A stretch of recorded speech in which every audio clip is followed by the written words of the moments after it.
आज बुखार के बारे में थोड़ा सा बताते हैं।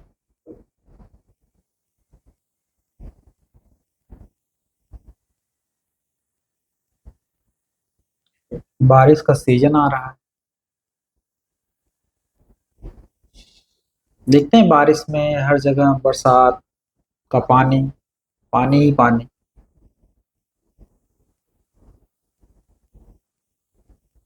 जितनी भी गंदगी होती सब बह चलती है उसमें।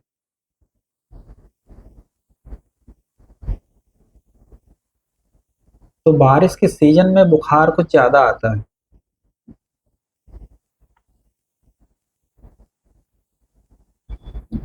इसके साथ फोड़े, फुंसी, स्किन के तमाम इरप्शंस,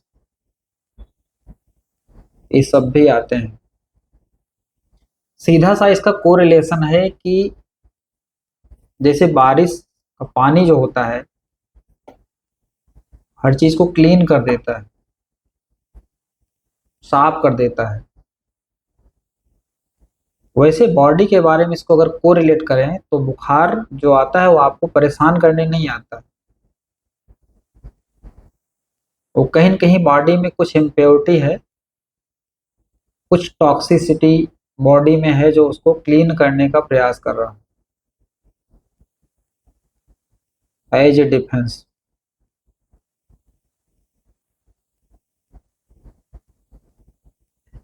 बुखार कोई खतरनाक चीज नहीं है। ये बातें पेशेंट की तरफ से सुनने को मिलती हैं कि पेशेंट घबरा जाता है, अरे डॉक्टर साहब इतना बुखार है, दवा न दूं, कैसे ठीक होगा, कुछ हो गया तो।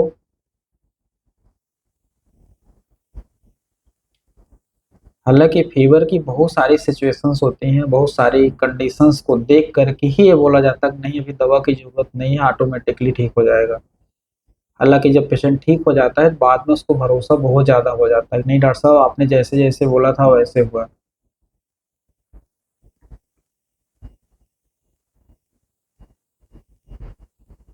इवन कई बार तो ऐसा हुआ 104 डिग्री टेम्परेचर में भी प्रिस्क्रिप्शन नहीं करना पड़ा। एक बार एक डेंगू के केस में 105 के ऊपर टेम्परेचर चला गया, उसको मैंने फेसबुक पे अपडेट किया था।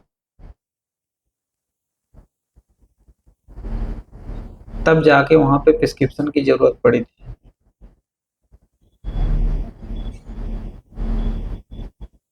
तो टेम्परेचर, फीवर पेशेंट के नज़रिए से देखा जाए तो घबरा जाता है, क्योंकि बॉडी में पेन तमाम ऐसी कंडीशंस होती हैं, पेशेंट बड़बड़ाने लग जाता है।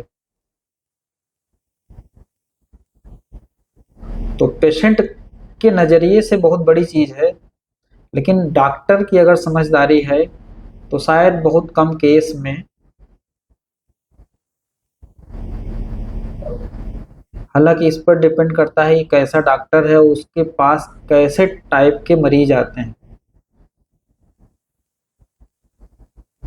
क्योंकि अगर अब आज मैं बोल दूं कि मैक्सिमम फीवर में प्रिस्क्रिप्शन की जरूरत नहीं पड़ती,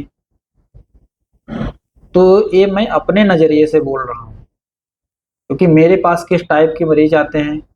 क्योंकि जाहिर बात है कि जैसा डॉक्टर होता है उस टाइप के कुछ मरीज या उसका जो ऑरा होता है उसके इर्द गिर्द उस टाइप के ही मरीज आते हैं ज़्यादा करके।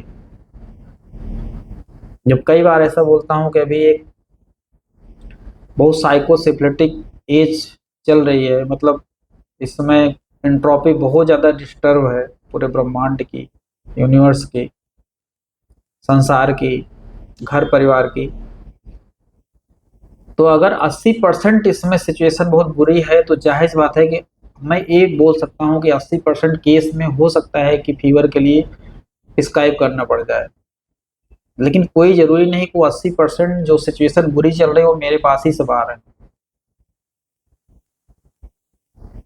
तो हमें अपने अनुभव के अनुसार अगर मैं बोलूँ तो हाँ, बहुत अगर पेशेंट की जिसे कहते हैं कि स्वभाव में बहुत ज़्यादा कुछ ऐसा लग रहा है कि उसकी जीवन की शैली, उसकी दिशा बहुत कुछ गड़बड़ है, बच्चे का स्वभाव बहुत गड़बड़ है, तो वहां पे हो सकता है प्रिस्क्रिप्शन करना पड़े, हेल्प लेना पड़े मेडिसिन मेडिसिन का। लेकिन ज़्यादा करके बहुधा केसेस में अगर देखा जाता पेशेंट ठीक है, अभी इतना ज़्यादा डिस्टरबेंस नहीं लग रहा, तो उसके अकॉर्डिंग ही बोलना पड़ता है कि नहीं ऑटोमेटिकली ठीक हो जाएगा। और डॉक्टर हनीमैन का भी ये व्यू रहा। तो ये तो सवाल पेशेंट की तरफ से आता है। डॉक्टर भी कई बार सिचुएशंस में जो है वो घटनाएं दुनिया में घटती हैं तो देख के डर जाता है, क्योंकि जब टोटलिटी बनाई जाती है, जब आप उसको पूर्णता में देखेंगे तब बहुत आसान सा हो जाता है, तब टफ नहीं लगता है। पेशेंट की तरफ से सवाल तो आते हैं कि बुखार क्यों आता है, क्या डॉक्टर साहब ये बुखार खतरनाक तो नहीं हो जाएगा। तो आज होम्योपैथिक पॉइंट ऑफ व्यू से बुखार को कैसे मैनेज किया जाए, दवाई दी जाए कि नहीं दी जाए, बुखार क्या होता है, इसकी बहुत डीप लेवल पर इसके बुखार के मायने क्या होते हैं। और एक कहते हैं ना एक साइंटिफिक एक्सप्लेनेशन, कि जिसको कोई सुने या समझे तो उसे लगे कि नहीं कि ये सच है कि फीवर बहुधा केसेस में बॉडी का एक डिफेंस मैकेनिज्म है, अर्थात बॉडी को बचाने ही आया है। ये सिर्फ हम अपनी तरफ से जोड़ के नहीं बोल रहे हैं। अगर आप आज गूगल करें, चैट जीपीटी का जमाना है, उससे आप पूछ लें आर्टिफिशियल इंटेलिजेंस, तो देखिए उसमें सिर्फ लिखा है कि फीवर और pyrexia in human is a symptoms of anti infection defence. मतलब ज्यादा करके क्योंकि परिभाषाएं एलोपैथी के अकॉर्डिंग है, तो एलोपैथी ये कहती कि फीवर आया है कि कोई इन्फेक्शन हुआ है बॉडी में, बैक्टीरिया, वायरस, फंजाई, कोई टॉक्सिक्स अंदर गया, जिसकी वजह से सेल पे स्ट्रेस आया, वहां पे इन्फ्लामेशन चला, जिसकी वजह से बॉडी क्या है डिफेंस ले रही है एज ए फीवर। जो बुखार जो सिम्टम्स आ रहा है ये कोई बीमारी नहीं है, ये जो सिम्टम्स आ रहा है बुखार, वो कहीं पे वो इन्फेक्शन से बचाने के लिए हमारी बॉडी एक डिफेंस मैकेनिज्म को अख्तियार कर रही है, उससे ओवरकम होने के लिए जो इन्फेक्शन हुआ है।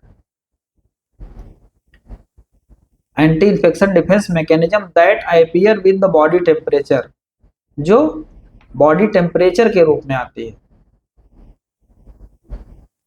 exceeding the normal range due to an increase in the body temperature set point in the hypothalamus। हमारे ब्रेन में एक ग्लैंड है, एक पार्ट है हाइपोथैलेमस, वहां से बॉडी का टेम्परेचर मेंटेन किया जाता है,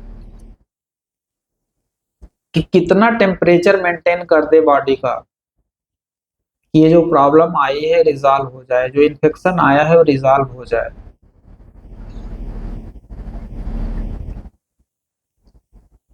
हालांकि जो इन्फेक्शन की बात की जा रही है फिजिकल लेवल पर, बैक्टीरिया, वायरस, फंजाई, कोई पॉइजन चला गया, कोई बाहरी इंजरी हो गई, ये सब इम्पोर्टेंट है, इसको इग्नोर नहीं किया जा सकता। लेकिन एक बहुत बड़ा पहलू है जो छूट जाता है।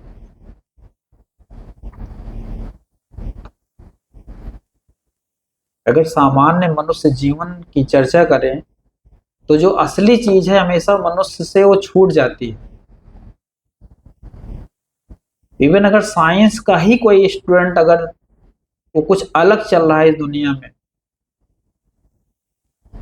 तो शायद उसे ही क्लास में गधा घोषित कर दिया जाए। उदाहरण आइंस्टाइन,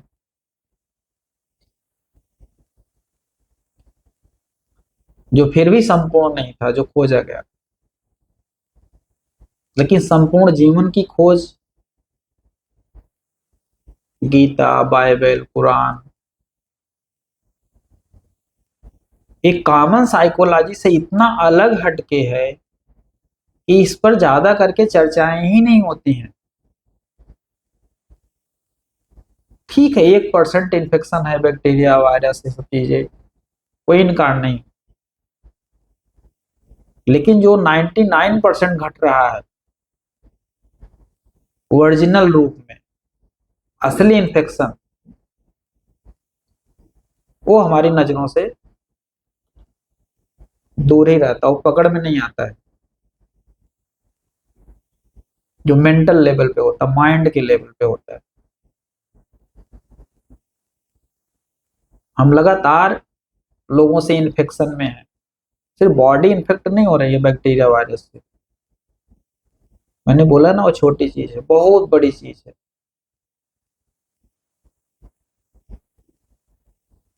काम, क्रोध, लोभ, मोह, अहंकार, ये सबसे बड़ी इन्फेक्शन है मनुष्य शरीर की, लेकिन हम उसको नहीं आज कोरिलेट कर पा रहे हैं अपनी फिजियोलॉजी से, अपनी बायोलॉजी से। ये त्राहिमाम जो बीमारियों को लेके मचा हुआ है, इसीलिए, क्योंकि असली चीज हमेशा छूट जाती है। साधारणतः लोग कृष्ण को नहीं मांगते, उनकी करड़ी सेना को मांग लेते।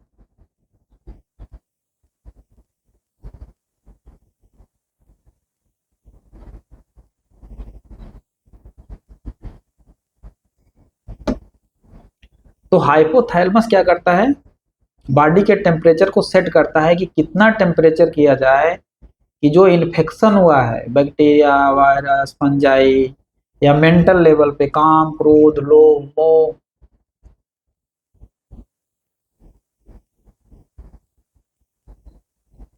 उसको रिजॉल्व कर सके, उसको न्यूट्रलाइज कर सके।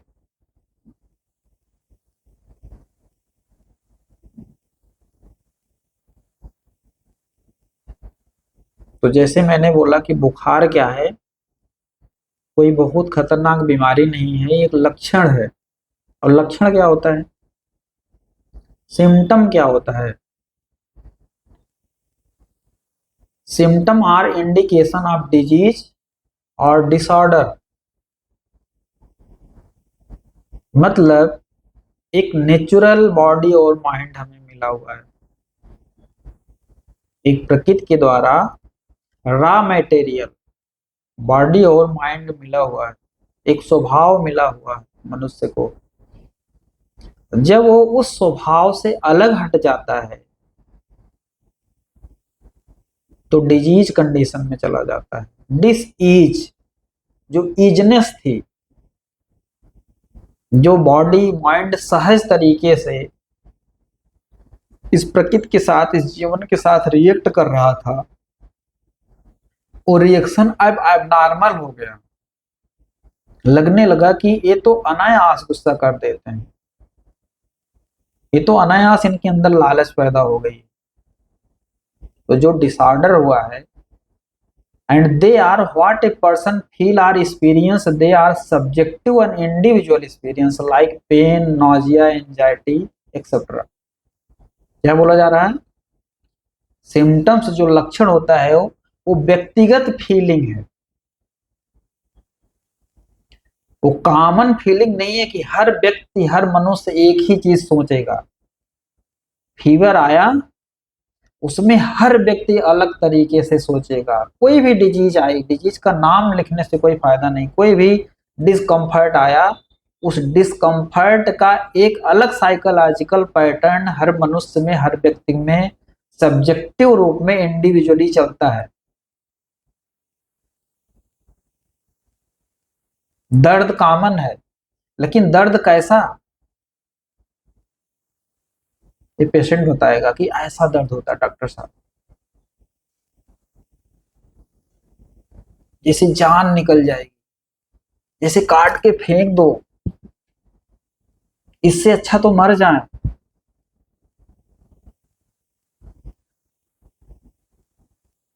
अरे डॉक्टर साहब, ये दर्द आ जाता है ना, तो लगता है अब जीवन में क्या कर पाऊंगा। बहुत दूर दूर तक दिमाग चला जाता है, कोई बड़ी बीमारी तो नहीं हो गई है। ये इंडिविजुअल सोच है, बहुत सारे एक्सप्लेनेशन इसके हो सकते हैं। नाजिया, एंजाइटी, चिंता। एंजाइटी मीन्स बहुत सारी चीजें मन में चलेंगी, तो एंजाइटी है।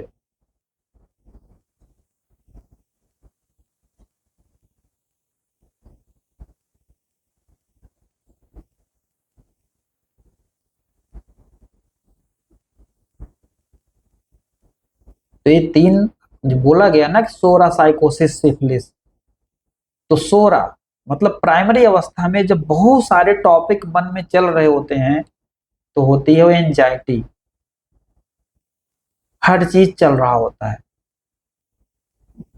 पेशेंट रेस्टलेसनेस की कंडीशन में होता है, कोई एक टॉपिक पे भी उसका माइंड फिक्स नहीं हुआ है। इसी एंजाइटी की जगह ज्यादा करके फीवर्स रहता है। जब इतनी चिंता हो जाती है तो यहीं पे फीवर आता है।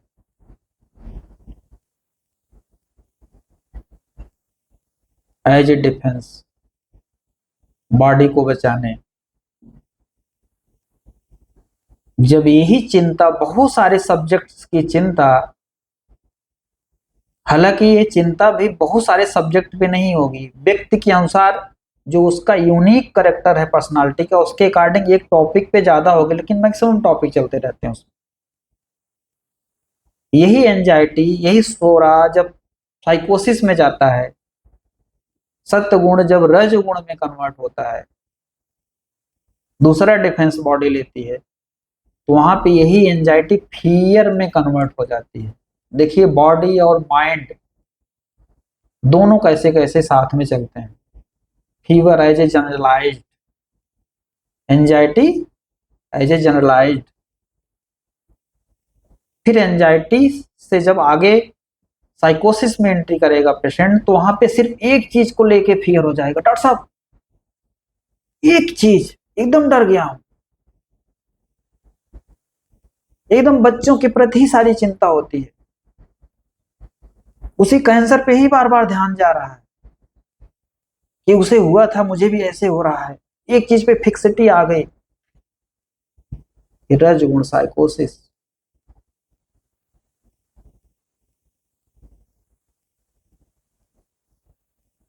यहाँ पे बॉडी में इंडोरेशन, कहीं गांठे, कहीं कंसोलिडेशन, कहीं इडिमा, ये सारी चीजें बॉडी दिखाएगी।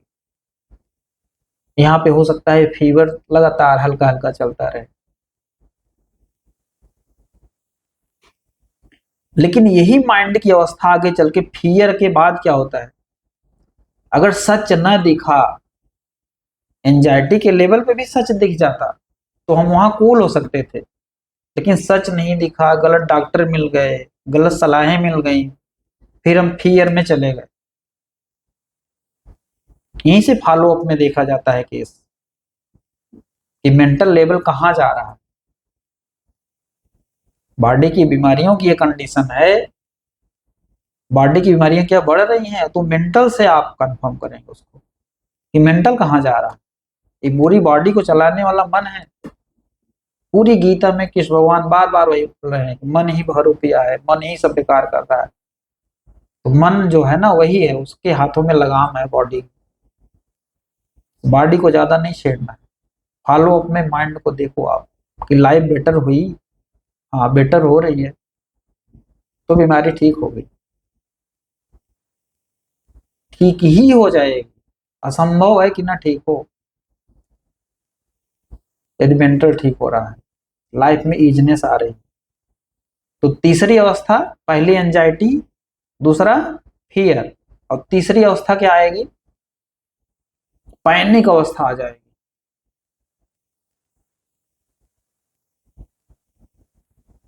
जैसे गाड़ी का ब्रेक फेल हो जाए,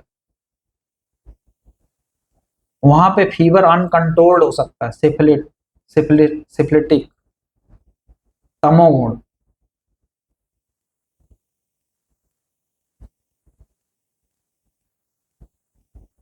पहली अवस्था में एंजाइटी में चीजें क्रिएट हुई, बायोकेमिस्ट्री सेट हुई। दूसरी अवस्था में एक जगह फिक्सिटी आई, माइंड फिक्स हुआ। और तीसरी अवस्था में कहते नहीं कि ब्रह्मा जी आए, वो क्रिएट किए, विष्णु जी आए, वो मैनेज कर रहे हैं कि अच्छा यहाँ से ऐसे कर दें तो ये इसका प्रॉब्लम रिजॉल्व हो जाए। फिर वहां भी मामला नहीं संभला तो आगे destruction, out of control, panic. वहां पे हो सकता है अगर फीवर आए तो अनकंट्रोल्ड हो जाए।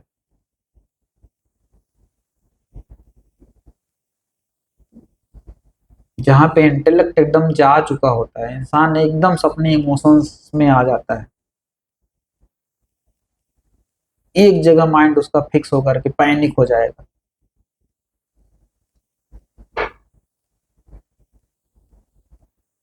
तो ये पेशेंट को देखने के बाद ये सब सारी सिचुएशंस पता चलती हैं पेशेंट है कहाँ।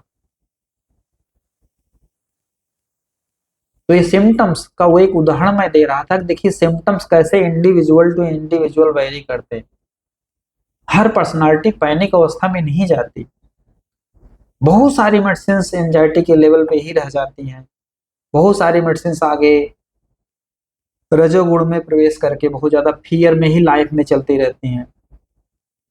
कितने पेशेंट आते हैं बस पकड़े रहते हैं 4 साल 5 साल हो गया, बस वही कंप्लेन, वही डर, वही बार बार कंप्लेनिंग।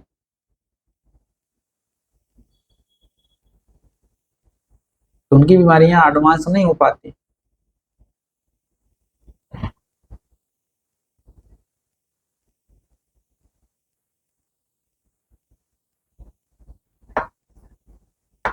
अब सोचिए, ओशो कहते हैं symptoms like fear, anger, anxiety, delusion are indicator not disease.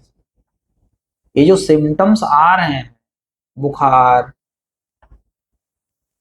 बुखार में या कोई सी भी बीमारी में डर आ रहा है, गुस्सा आ रहा है, चिंता हो रही है, भ्रम हो रहा है, डिल्यूजन्स आ रहे हैं, ये इंडिकेट करते हैं बीमारी को। ये बीमारी नहीं है। It suggesting that need more love. कितनी बड़ी बात लिखी जा रही है।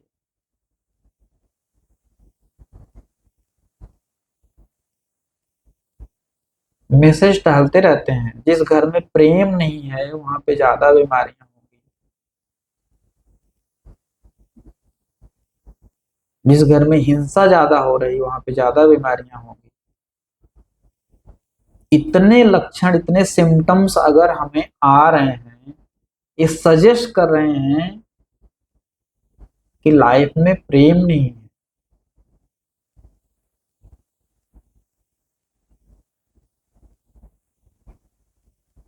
तीन नीड मेंटल लेवल पे होती हैं। एक प्रेम, एक सहारा, सपोर्ट, और एक इज्जत,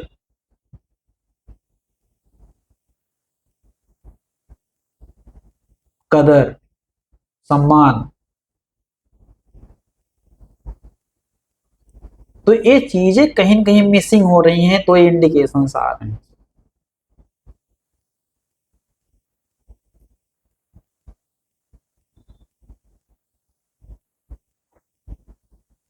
आगे ओशो कहते हैं the first symptom will be of uneasiness. Uneasiness ही पहला पहला लक्षण जो इस मनुष्य जाति का है, वो अनइजीनेस है। कुछ अच्छा नहीं लग रहा है, कुछ डिस्कम्फर्ट हो रहा है।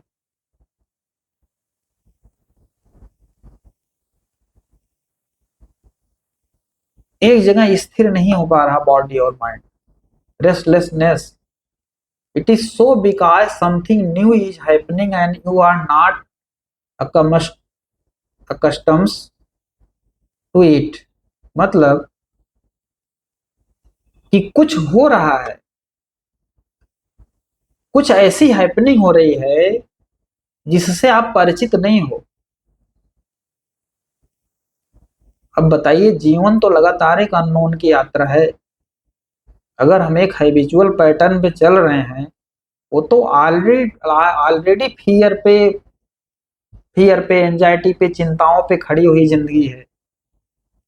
लेकिन जो सच की यात्रा होती, जीवन की यात्रा होती, अगले पल क्या जाना किसी को कुछ पता अगले पल क्या हो जाए।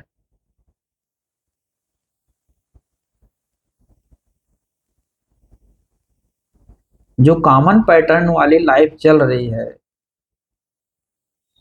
उसका एंड क्या होना है? मौत तो आनी है मानी, मौत नहीं आएगी? मौत तो आएगी आएगी। अभी एरोप्लेन में इतने लोग जा रहे थे, क्या पता था ये घटना हो जाएगी? पता भी चलता है, नो डाउट, लेकिन हम कहाँ सुनते हैं, इनर की नहीं सुनते हैं। ऐसी जो मास घटनाएं होती हैं, बहुत बड़े कॉमन काज होते हैं जब इस तरह से मास घटनाएं होती हैं, और सिर्फ एक लाइफ की नहीं, कई लाइफ के काज सब जुड़ते हैं। इतना आसान नहीं होता, उसी में से एक बच भी गए।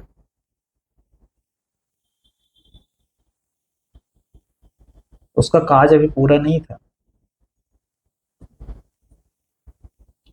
तो लाइफ में तो रोज नया ही हो रहा है। तो अगर हम हैबिचुअल जी रहे हैं तब भी हम टेंशन में जी रहे हैं, तब भी हम लाइफ नहीं जी रहे हैं। तो अनइजीनेस तो आएगा, केवल आपकी पहचान का रास्ता नहीं है जो पैटर्न आप लाइफ में कि जिए हो आप कभी जिंदगी, फिर उसी पैटर्न पे फिर आप चल रहे हो। जो नया जीवन है, जो लाइफ है, वो तो रोज नई ही रहती है। रोज नई समस्याएं, नया जीवन।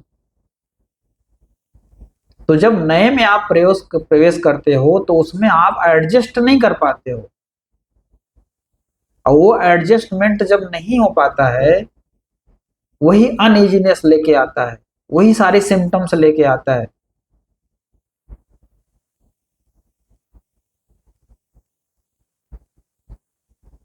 इसलिए आसान नहीं मनुष्य जीवन है। घर परिवार संसार, इसको सजाना, इसको बनाना, ये बहुत डिफिकल्ट जॉब है।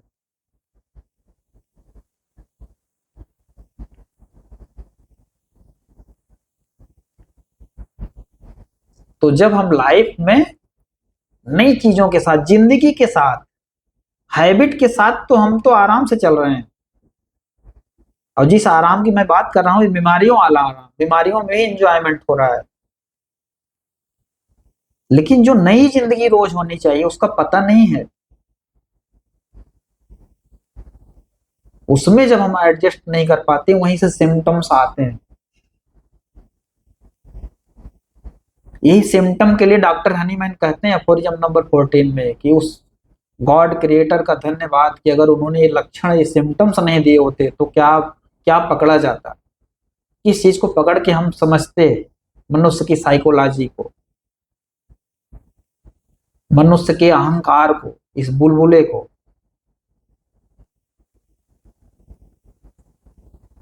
अभी जो घटना घटी, कबीर दास के एक वचन से आप देख लीजिए, उन्होंने बोला कि शरीर है, कब कहाँ हो जाए कुछ पता है, बुलबुला है। और जिस दिन हम बुलबुला मान लेंगे, तभी इतनी बड़ी मौतें, क्या ब्रह्मांड भी चला जाए तब भी कोई कौतूहल नहीं है। प्रकृति को जरा सा भी कुछ नहीं होता है, हो जाता है। कितने ब्रह्मांड बन रहे हैं, बिगड़ रहे हैं। ये जीवन है, क्योंकि हम मोह ग्रसित हो गए, लाइफ को पकड़े हैं, तो इतने कष्ट में चले जाते हैं। अरे कैसे हुआ होगा,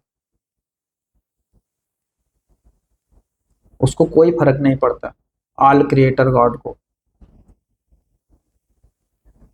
क्योंकि उसका मकसद तो कुछ दूसरा है।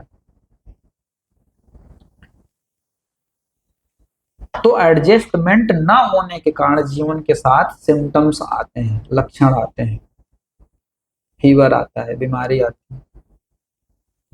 आगे लिखते हैं, so don't fight with symptoms. ये जो लक्षण आ रहे हैं, इनसे लड़ना नहीं है अननेचुरल साइंस की तरह, जैसे एलोपैथी फाइट करती है। फीवर आया तो दवा दे दो आप, पैरासीटामोल। नहीं, क्यों फीवर आया, क्या पर्सनालिटी है, क्या सिम्टम्स हैं, क्या लक्षण आ रहा है, कहाँ जीवन में भटक गया, ये आपको पहचानना पड़ेगा।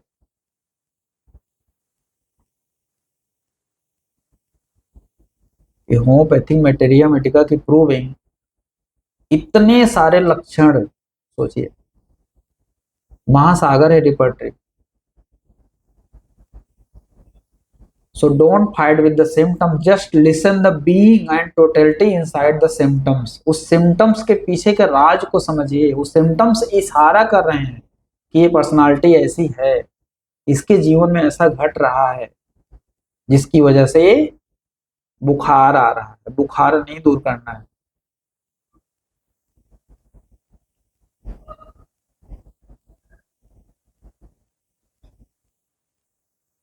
कहते नहीं कि अच्छा, एक पेशेंट बोल रहा कि डॉक्टर साहब 1 साल पे हमें तो ऐसी प्रॉब्लम होती है कि सर्दी खांसी जुकाम बुखार, उसमें सारी चीजें एकदम 1 हफ्ते तोड़ के रख देता है। अब हम पर्सनालिटी उनकी देख रहे हैं,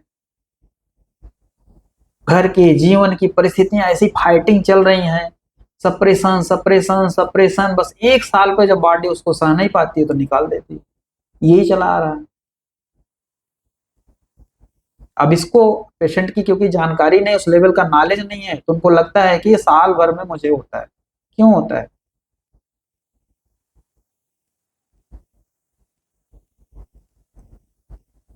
तो फीवर को समझना आज डिटेल में। जब डॉक्टर हनीमैन इतना बड़ा कुछ लिख के गए तो कहते हैं लेजर राइटिंग लिख रहा हूं, मतलब थोड़ा सा लिख रहा हूं, क्योंकि सत्य लिखा नहीं जा सकता। तो अब उसी का छोटा सा टॉपिक है फीवर। फीवर को कैसे मैं कह दूं, बहुत विशाल है। छोटे से ही छोटा, छोटे से छोटा।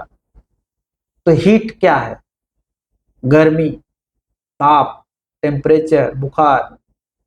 Heat as a form of energy is crucial for sustaining life, driving various physical and chemical process, and powering essential human activity like cooking, heating. It is also play a vital role in natural phenomena like weather pattern and geological process.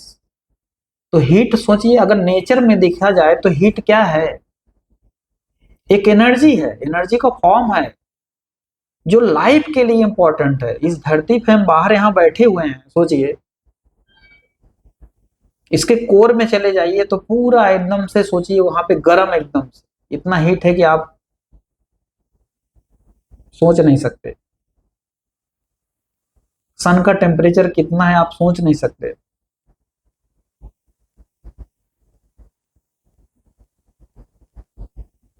कोई जरूरी नहीं कि science calculate करके बोलती इतने kelvin है तो आप उसको मान लेंगे, कुछ भी। क्योंकि कल की साइंस, आज का नया साइंटिस्ट आता है तो उसको इग्नोर कर देता है।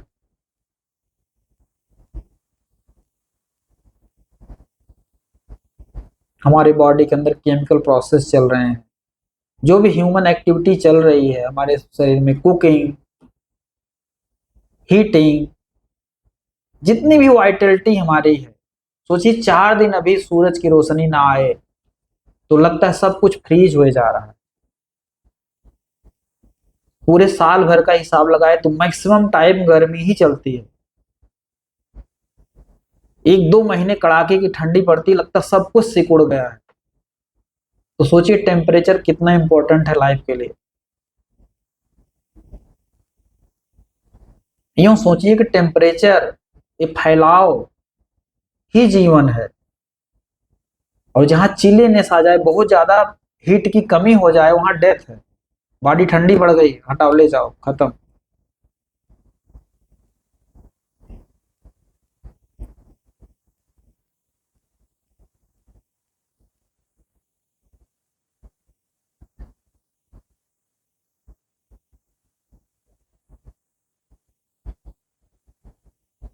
तो बॉडी जब हीट में जाती है तो कुछ भी आप सोच लीजिए। अभी आप दूध को गर्म करते करते लास्ट में क्या बनता है?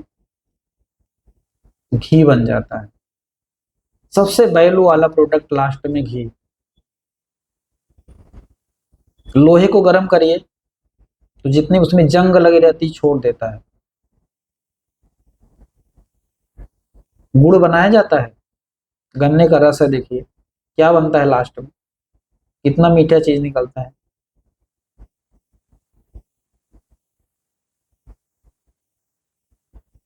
सोने को तपाया जाता है।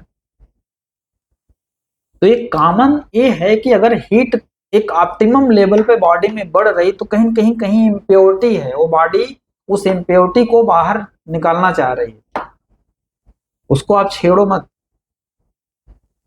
वो जो स्ट्रगलिंग मेंटल लेवल पे हो रही है उसको आप रिड्यूस करने की कोशिश करिए।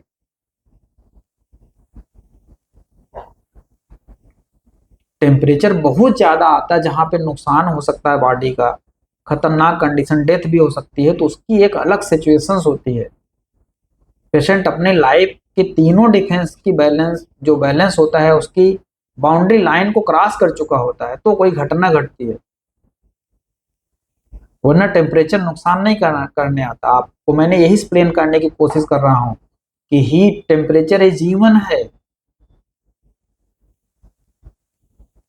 इसके बिना जीवन नहीं चलेगा। तो कभी बॉडी में थोड़ा सा हीट आए तो उसका वेलकम करना है। वो डॉक्टर बताएगा कि यहाँ पे प्रिस्क्रिप्शन करने की जरूरत है कि नहीं। अब एहसास करिए कि फीवर के बाद जब पेशेंट उठता है तो कितनी एनर्जी लेके उठता है, लगता कितना अच्छा लग रहा है अभी, क्योंकि प्योरीफाई हो गया। चलिए और डीप मायने इसके देखते हैं कि western psychology has been treating the disease symptoms. जो वेस्टर्न साइकोलॉजी है, क्योंकि जाहिर सी बात है वेस्टर्न में जीवन बहुत मेटलिस्टिक था, तो मेटलिस्टिक जीवन के बाद कुछ साइकोलॉजिस्ट वहां पे आ गए जो बहुत तहलका मचा दिए, कि जब लोगों ने देखा अच्छा जीवन सिर्फ इतना नहीं है, हर चीज को जब वो मेंटल के लेवल पे लेके गए, गहरे में एक्सप्लेन किया, और लोग फिजिकल लाइफ को बहुत समय से जी रहे होते हैं, तो उनका ध्यान सबसे ज्यादा साइकोलॉजी पे चला जाता है। तो अब उधर देखा जाए तो जितनी बीमारियां हैं तो मैक्सिमम उसका ट्रीटमेंट है जो साइकोलॉजिकल, जो सिम्टम्स आते हैं सिम्टम्स का होता है। जैसे अगर गीता देखे तो गीता सिम्टम्स का इलाज नहीं करती, होम्योपैथी सिम्टम्स का इलाज नहीं करती। होम्योपैथी सिम्टम्स को आधार बनाती है, लेकिन उसके नीचे उसके बीइंग को देखती है, उसके स्वभाव को देखती है। सिम्टम्स हेल्प करते हैं उस पर्सनालिटी को पकड़ने में, कि प्लांट जैसा है, कि एनिमल जैसा है, कि नोसोड जैसा है। डॉक्ट्रिन ऑफ सिग्नेचर जो है इस ब्रह्मांड में, हम सब आज बोल चुका हूं पिछले लेक्चर्स में कि हम सब एक दूसरे से जुड़े हुए हैं। कोई न कोई प्लांट, कोई न कोई एनिमल, कोई न कोई मिनरल्स हमारे करीब में है। जो सबसे ज्यादा सिमिलम हमारे होता है एज ए मियाज, फिर वही हमें हेल्प कर देता है, law of similarity.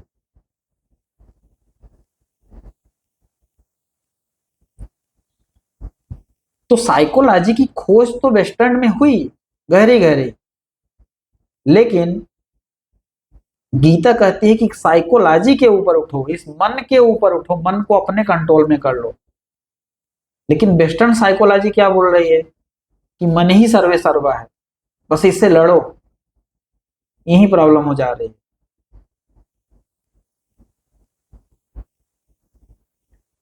Yoga is the psychology which treat the cause. Yoga क्या है? काज। योगा भी एक साइकोलॉजी है।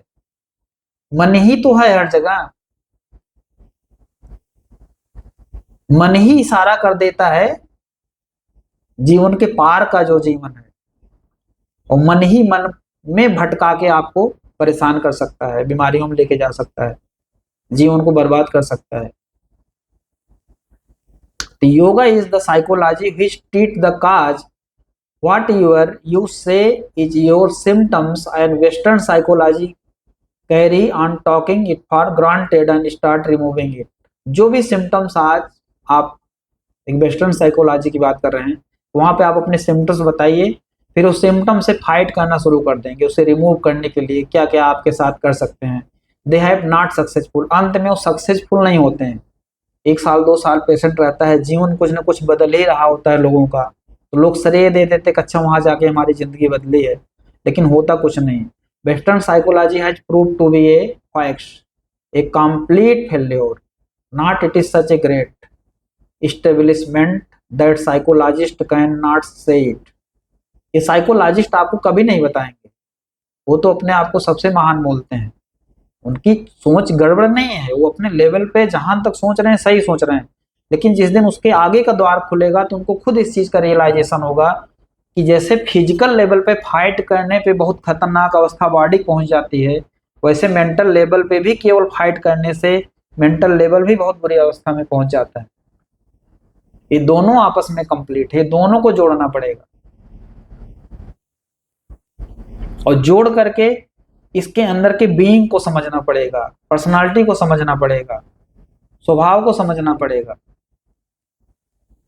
तब जाके इस टोटलिटी पे कुछ काम हो पाएगा। क्योंकि ब्रह्मांड टुकड़ों में नहीं है, एक टुकड़ा उठाएंगे तो उसके रिवर्स एक्शन में दूसरी चीज खतरनाक आगे शामिल हो जाएगी। Law of reverse action, Newton का थर्ड लॉ, एक्शन रिएक्शन।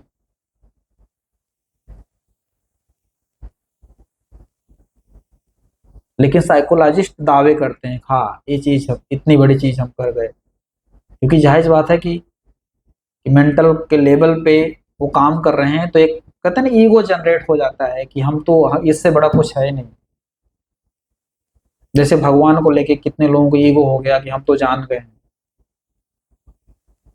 भ्रम पैदा कर देता है ईश्वर को जानने का। वैसे साइंस भी जीवन को जानने का भ्रम, तो हर जगह भ्रम का ही खेल चल रहा है। ये कैसे पता चलेगा?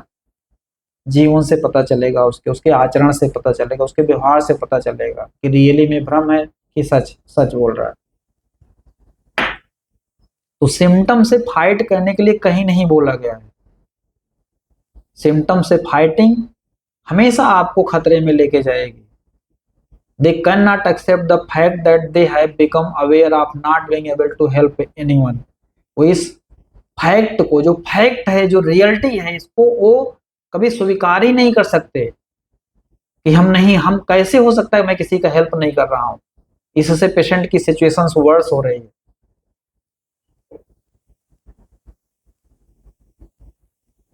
At the most they prolong, at the most they give hope, at the most they help you to adjust with your misery। क्या होता लास्ट में? वही आपकी कंजूसियां, जैसा आप जीवन चला रहे थे उसी में एडजस्ट कर देते हैं, इसी में जियो किसी तरह से। But no any transformation happens through it. इससे कोई कौतूहल नहीं आता जीवन में, कुछ नयापन नहीं आता, सब कुछ वैसे चल रहा होता है थोड़े से चेंज से। As time passes, one become attuned to the misery, one accept the fact that it is there, one is not worried about it, but nothing has changed। उस अपनी माइजेरी के साथ, अपनी गलतियों के साथ हम एडजस्ट कर लेते हैं,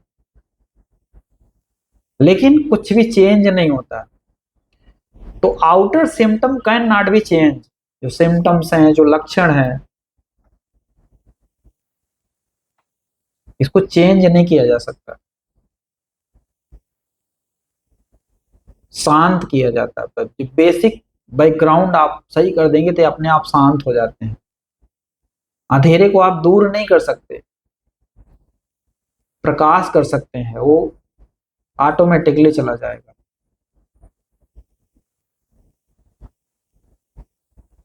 You can paint them but deep down they remains the same, you can give them new name। क्या हो रहा है कि ऊपर से आप इसको पेंट कर दीजिए, अंदर बना रहे। जैसे स्वीट जो है, कड़वी गोलियां होती हैं, ऊपर से मीठा पेंट लगा देते हैं, लेकिन नीचे कड़वाहट ही भरी रहती है। ऐसे ही होता है। और उस पर आप नया नियम लगा देते हैं, new labels, but that make no difference. आए दिन एक ही बीमारी चल रही है, लेकिन उसके कितने अनगिनत नेम हो गए हैं। थोड़ा सा लक्षण चेंज हुआ, अच्छा ये बीमारी ऐसे इस लक्षण से नहीं मिल रही थी, ये दूसरी बीमारी, ये साइजोफ्रेनिया है, ये पैरानोइया है, ये ओसीडी है,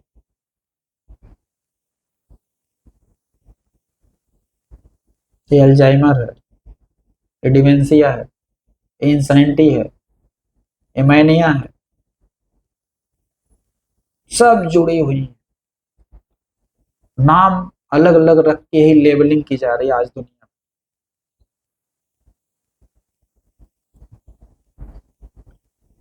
the cause and effect same time has to be changed, and the cause is you will be said in same proportion as you are rooted in the body. You will be cheerful in the same proportion as you are not rooted in the body.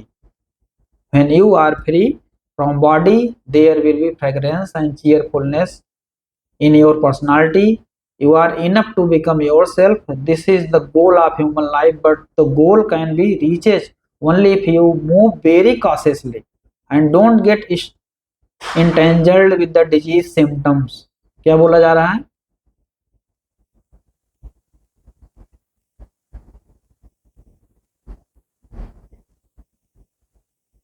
Cause and effect same time has to be changed. काज और effect अगर same time पे change हो जा रहा है, and the cause is you will be sad in the same proportion as you are rooted in the body. अगर आपका root body में ही सिर्फ है तो यही तो एक काज है कि आप बॉडी में हो।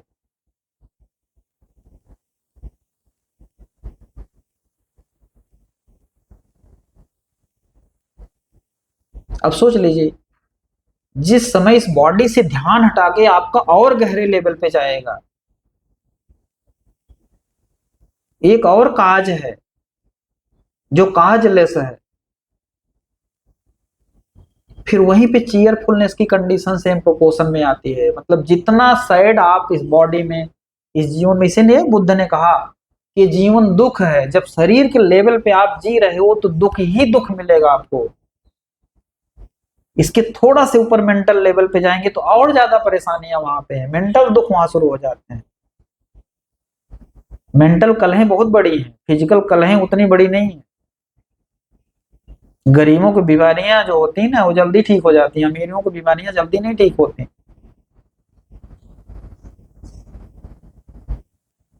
तो सोचिए कि जब आप मेंटल से, फिजिकल से आप रूटेड हो, आपके काज सारे वही हैं, उसके आधार पे आप डीप डाउन साइड हो रहे हो, बीमारी में जा रहे हो, तकलीफों में जा रहे हो, लेकिन उसी प्रोपोर्शन में अगर आप रूटेड हो जाओगे कहाँ, अपने सेल्फ पे, अपने बीइंग पे, तो उसी प्रोपोर्शन में आप चीयरफुल हो जाओगे।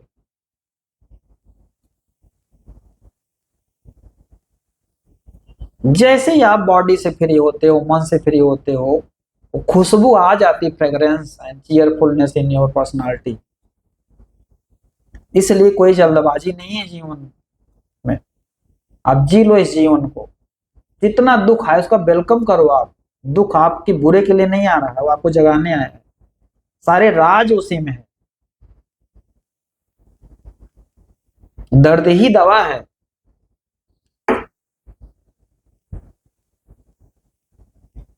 Fragrance and cheerfulness in your personality, you are enough to become your self. आप इनफ हैं अपने के लिए, कोई काज नहीं है, सब काज ही काज है, आप तो कोई काज नहीं है। This is the goal of human life, but the goal can be reaches only if you move very cautiously and don't get entangled with the disease symptom. तो डिजीज सिम्टम के साथ हमें इंटेंजल्ड नहीं होना है। मान लीजिए someone has a fever, body is hot, किसी को बुखार है, ठीक है, बॉडी गर्म है, the temperature is high, this is the symptoms. Temperature क्या है, अभी पूरा एक्सप्लेन किया कि सिम्टम है, कुछ घट रहा अंदर, कुछ कौतूहल है मन में। The temperature may be 103, 104, 105, this is a symptoms. Don't start curing the body of temperature. इस टेम्परेचर को क्योर करना मत शुरू करिए तुरंत कि दे दो पैरासीटामॉल, या उठा के उसको बस ठंडे पानी में उठा के फेंक दो। एक समय हमें भी उतनी जानकारी नहीं थी तो बोलता था ठंडे पानी से कभी पट्टी कर दो आप, लेकिन नहीं, आज कभी नहीं बोलता। तो आज गर्म पानी से पट्टी करवाता हूँ, गर्म पानी से उसके पैरों को जो है साफ करवाने की कोशिश करता हूँ। बहुत जल्दी सफलता मिल जाती है। ये प्रकृति भी बहुत मिस्टीरियस है, तो समझना आसान नहीं है। This is a symptoms. 103 degree temperature, 4, 105, ये सिम्टम्स हैं। जैसे साइकोलॉजी पे ऊपर अभी बताया कि सिम्टम से फाइट नहीं करना है, नहीं सब गड़बड़ हो जाएगा। एक एक बीमारी उसी में ऐसा आती रहती है, आती चली जाएगी। तो 103, 104, 105 डिग्री टेम्परेचर को लो डाउन करने का प्रयास नहीं करना है। This is symptom, don't start curing the body of temperature, you can suppress it, you can put the man under a ice cold shower. In the beginning it may even appear that there is being help, but शुरुआती दौर में लगेगा अरे तो आराम मिल गया, लेकिन जब दोबारा हिट बैक नेचर करेगी ना, एक्शन का रिएक्शन आएगा ना, सोचिए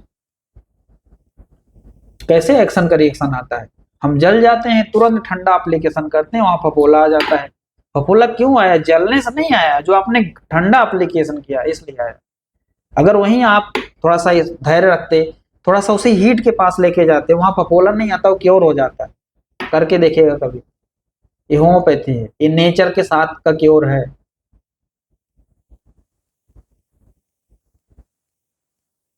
ला ऑफ रेजोनेंस, सैनिकों को पुल पे कदम ताल मिला के चलने से रोका जाता है। अगर पुल की फ्रीक्वेंसी सैनिकों के कदम ताल की फ्रीक्वेंसी मैच कर गई तो सडन आयाम बढ़ेगा और पुल ब्रेक हो जाएगा। इतनी बड़ी पावर है लॉ ऑफ सिमिलरिटी में, सोचिए।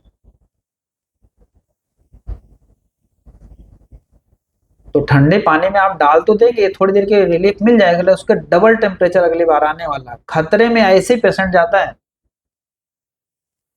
हो सकता है वो बीमारी हट के तुरंत मेंटल लेवल पे चला जाए, इंसान पागल हो जाए। कितने ऐसे केसेस देखने को मिलते हैं।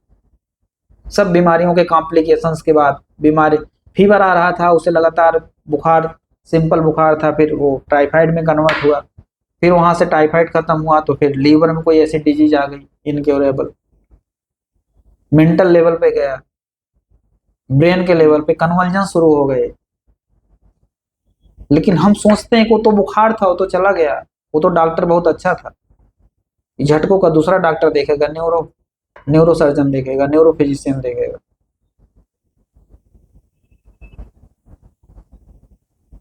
जागने का वक्त आ गया है। बहुत कुछ देख चुके हैं हम लोग, मनुष्य बहुत कुछ देख रहा है। दिखाया जाता पेशेंट को तो पेशेंट को सब बातें समझ में आती हैं, यहाँ ये सच है।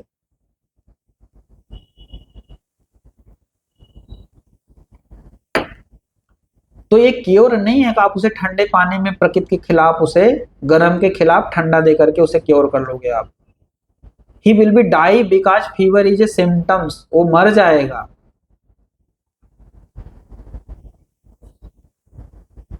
मेरे साथ खुद एक घटना हुई थी। अब बचपन में कितना जितना मम्मी पापा बताते हैं, जो देखने वाले बताते थे, मुझे फीवर हुआ 104 ऐसे कुछ हुआ था, तो हमें शायद दूध दिया गया। दूध देने के बाद स्थिति क्या थी, उस सिचुएशन, थोड़ा सा सेंसिटिविटी थी मेरे अंदर।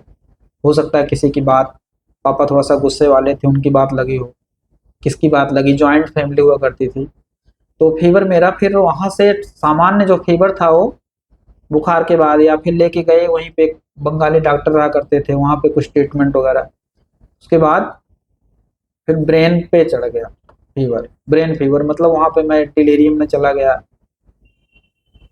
गाना गाने लगा कुछ ऐसे, फिर लेके गए एलोपैथी में ही गया, एडमिट हुआ, महीनों लग गए रिकवर होने में। जीवन था, जीवन की कुछ ऊर्जा थी, रिकवर हो गया, नहीं तो और कुछ खतरनाक कुछ घटना घट सकती थी।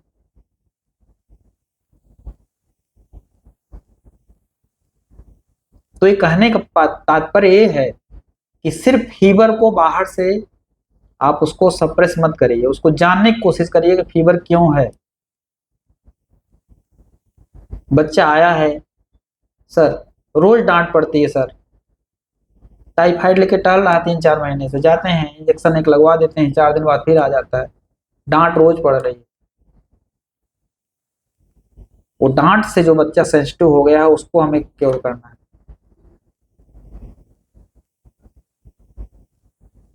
स्टेज पे जाने से उसे फियर होता है, लेकिन मम्मी पापा उसे स्टेज पे चढ़ाए पड़े हैं। ठीक है, इस स्टेज पे चढ़ना चाहिए, लेकिन जबरदस्ती नहीं, कुछ उसका आधार बनाइए।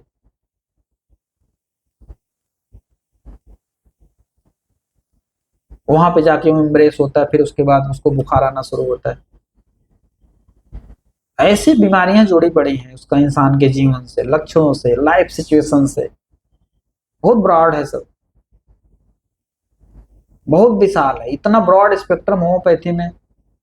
कभी कभी हम लोग सोचते हैं कि डॉक्टर हनीमैन अपने जीवन में इतना बड़ा कैसे सोच के चले गए, इतना बड़ा कैसे लिख के चले गए, बता के चले गए। वो इतना तक कह के गए हैं कि हम जो हमने जो लिखा है इस पर भरोसा मत करना। जब उतरोगे जीवन में ना पेशेंट के साथ तो आप सब समझोगे। मेरी लिखी हुई बात तो भरोसा मत कर लेना, सब देखोगे आप।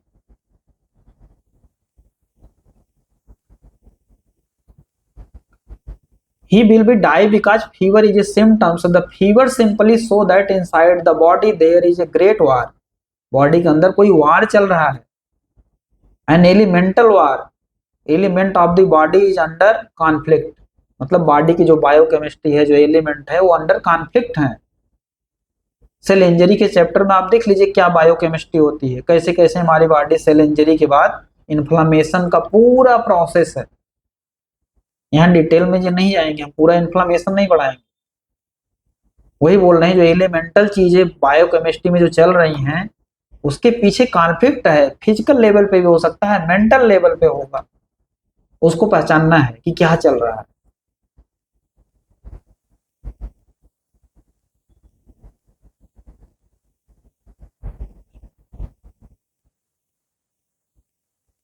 वाई हीट इज क्रिएटेड, क्यों हीट क्रिएट हो रहा है? The body is not an each a civil has broken inside the body and fever came out. तो जो लाइफ इतनी डिवाइन थी, इतनी अच्छी थी, इतने कॉन्फ्लिक्ट उसकी लाइफ जा रही, तो अंदर सेल्स टूटेंगी, डेबरीज बनेंगी। टॉक्सिसिटी क्या है? जब सच पे हम नहीं चलते ना, बहुत वो जीवन जीते हैं, दुख वाला जीवन जीते हैं, तो टॉक्सिक ही टॉक्सिक बॉडी बनते हैं। बॉडी में ब्रेक डाउन होता रहता है। अभी बुखार, ये जो कोरोना में क्या हुआ था, इतने फियर में, इतने टेंशन में इंसान की लाइफ चल रही ना, कि जब डर आ गया मौत का ना, तो लंग्स की कोशिकाएं ब्रेक डाउन होना शुरू हुई। और जब कोई भी बॉडी में चीज ब्रेक डाउन होती है तो माइक्रोफेजेज आती हैं, खाती हैं उसे। उसमें आरएनए, डीएनए है, वो इतना जल्दी हाइड्रोजन बॉन्डिंग की वजह से ब्रेक डाउन नहीं होते। बॉडी पैक करती है, उठा के बाहर फेंकती है। ऐसे सर्दी, जुकाम, बुखार, पसीना सब निकल रहे हैं, सब सब डेवरीज निकलती हैं।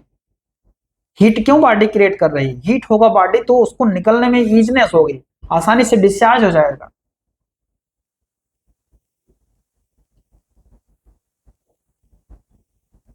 सोचिए, ये ओशो जी जो लिख रहे हैं, मेडिकल साइंस के स्टूडेंट तो नहीं थे। तो सच को जानने वाला इंसान हर चीज जान लेता है। वही लिख रहे हैं जो डॉक्टर हैनीमैन सब लिख रहे हैं। Cells has broken inside the body, apoptosis body में हो रही है, तो ये लगातार ही हो रही है, ऑलरेडी नेचुरली एपोप्टोसिस होती है। जब लाइफ इतने कॉन्फ्लिक्ट में आ जाती है तो अंदर वार चलता है, सब चीजें निकलती हैं। वही है फीवर। वेट करिए आप, निकलेगा। डॉक्टर साहब यहाँ पे ऐसी खांसी आ रही है जैसे कुछ है, निकल नहीं रहा है। नहीं ठीक है, अभी निकलेगा, कोई बात नहीं, निकल जाएगा। अभी देखना, हो सकता है टेम्परेचर बढ़े आपका, ठीक है? ये टेम्परेचर बढ़ के फिर वहां लूजनेस आनी शुरू हो जाती है। फिर कुछ बचा है, फिर टेम्परेचर बॉडी बढ़ा देगी। कई एपिसोड में उसको बाहर कर सकती है।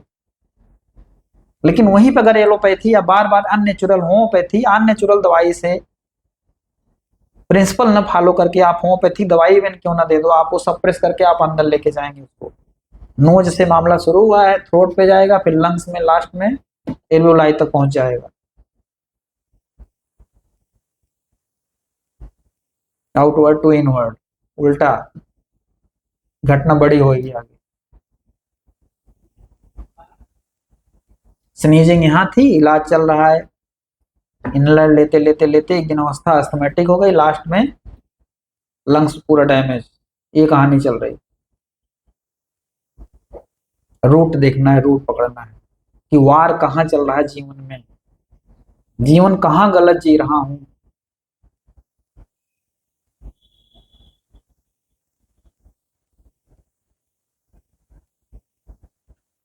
The heat is just a indication that war has broken out. The war has to be treated, not the temperature. War को ट्रीट किया जा सकता है, टेम्परेचर को नहीं। जो साइकोलॉजिकल बिगड़ी हुई दशा चल रही है उसका इलाज हो सकता है, इस टेम्परेचर का नहीं। Temperature just give you message. ये टेम्परेचर क्या दे रहा है, एक मैसेज दे रहा है। Body just give a indication. Buddha, Mahavira, Krishna, ये साइंटिस्ट, सबसे बड़े साइंटिस्ट थे वो। आप इनर वर्ल्ड, अंदर की दुनिया के, जिसको हमें खबर नहीं होती ना हम सुनना चाहते हैं। कितना चिल्लाना पड़ता है मरीजों के साथ, वही चीजें मरीज बार बार बार बार नहीं समझते कोई।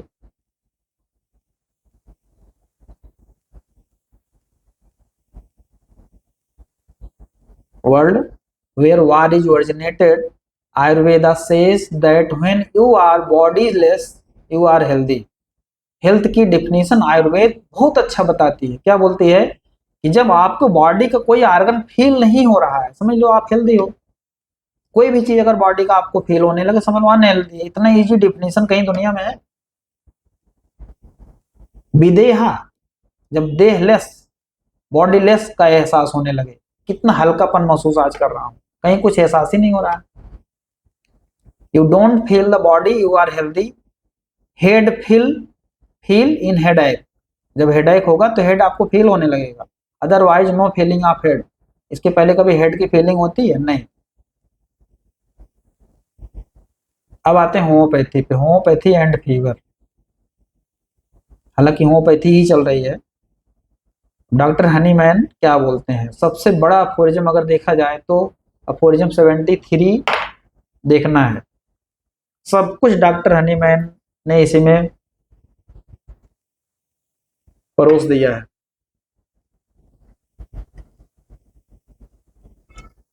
Aphorism number 73, as regard acute diseases, they are either of such a kind as attack human being individually, the the exciting cause क्या होता है? Aphorism number 5 for acute disease element from is the most important. Exciting cause में क्या दिया गया है?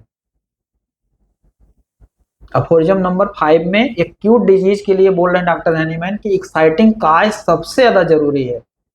अभी आज फीवर आए, 4 दिन के अंदर क्या घटना घटी थी, क्या ऐसी प्रॉब्लम आई थी जिसकी वजह से इसको फीवर आ रहा है। वही ऊपर अभी एक्सप्लेन किया कि फीवर नहीं देखना है, क्यों फीवर आया, कब से आ रहा है, कुछ घटना घटी है मेंटल लेवल पे, फिजिकल लेवल पे, खाने के लेवल पे। अर्थात पैथोलॉजी की बुक में सेल इंजरी में जितने एलिमेंट लिखे गए हैं, फिजिकल, हालांकि फिजिकली ज्यादा लिखे गए हैं, लेकिन मेंटल लेवल पे भी होता है। मेंटल लेवल पे सबसे बड़ा है। हम यहाँ पे ज्यादा करके वही एक्सप्लेन करेंगे आज कि जब एक्यूट डिजीज में होता है, कुछ ऐसा अटैक है ह्यूमन लाइफ में, इंडिविजुअल अटैक हो रहा। अटैक मैं बोला कि नहीं, इंडिविजुअल। 10 लोग गए नहाए पानी में, 2 लोगों को फीवर आ गया, 8 लोगों को नहीं आया। अब आप कह दोगे पानी से नहीं, पानी से नहीं। अगर पानी से सिर्फ होता तो सबको आता। रीजन अलग है, कारण अलग है, एक्साइटिंग काज अलग अलग है, यही देखना है। अगर होम्योपैथी में देखना नहीं आए तो कोई फीवर ठीक नहीं होने वाला। आप बाहर से देते रहो उठा के, बेलाडोना, रस्टाक्स, लग गया कोई टुक्का तो अलग बात। समझना पड़ेगा। एक समय ऐसा होता था कि डर लगता था बुखार से, लेकिन आज अभी फीवर से डर नहीं लगता, बहुत आसानी से ठीक होते हैं।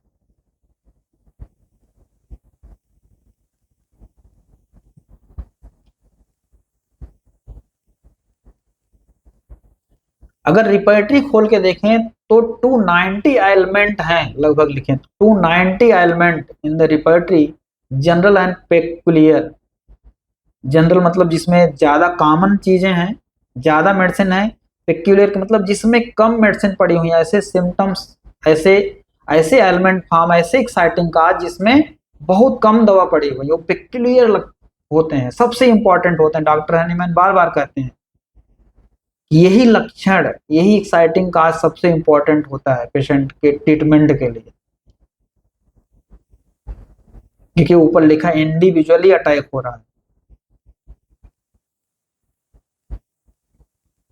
क्या क्या हो सकता है, अब इतना 290 एलिमेंट तो हम यहाँ एक्सप्लेन करेंगे नहीं, कुछ उदाहरण दे रहे हैं। जैसे एलिमेंट फॉर्म एब्यूज सेक्सुअल,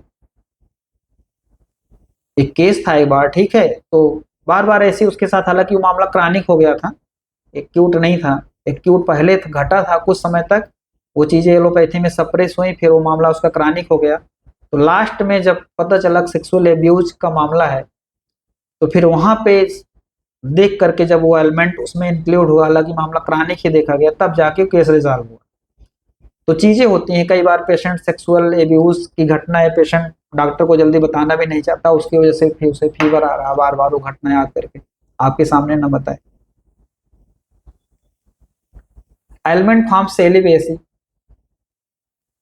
कोई ऐसा रीजन है जहां पे अपने सेक्स को एक पर्पजफुली अवॉइड कर रहा है कि नहीं इतने समय तक हमें तैयारी करनी है, मुझे अच्छा किसी ने बता दिया भैया संत बने रहो, ये सब चीजें गलत हैं, मन में आ गया ना, तो इसकी वजह से element element form celibacy,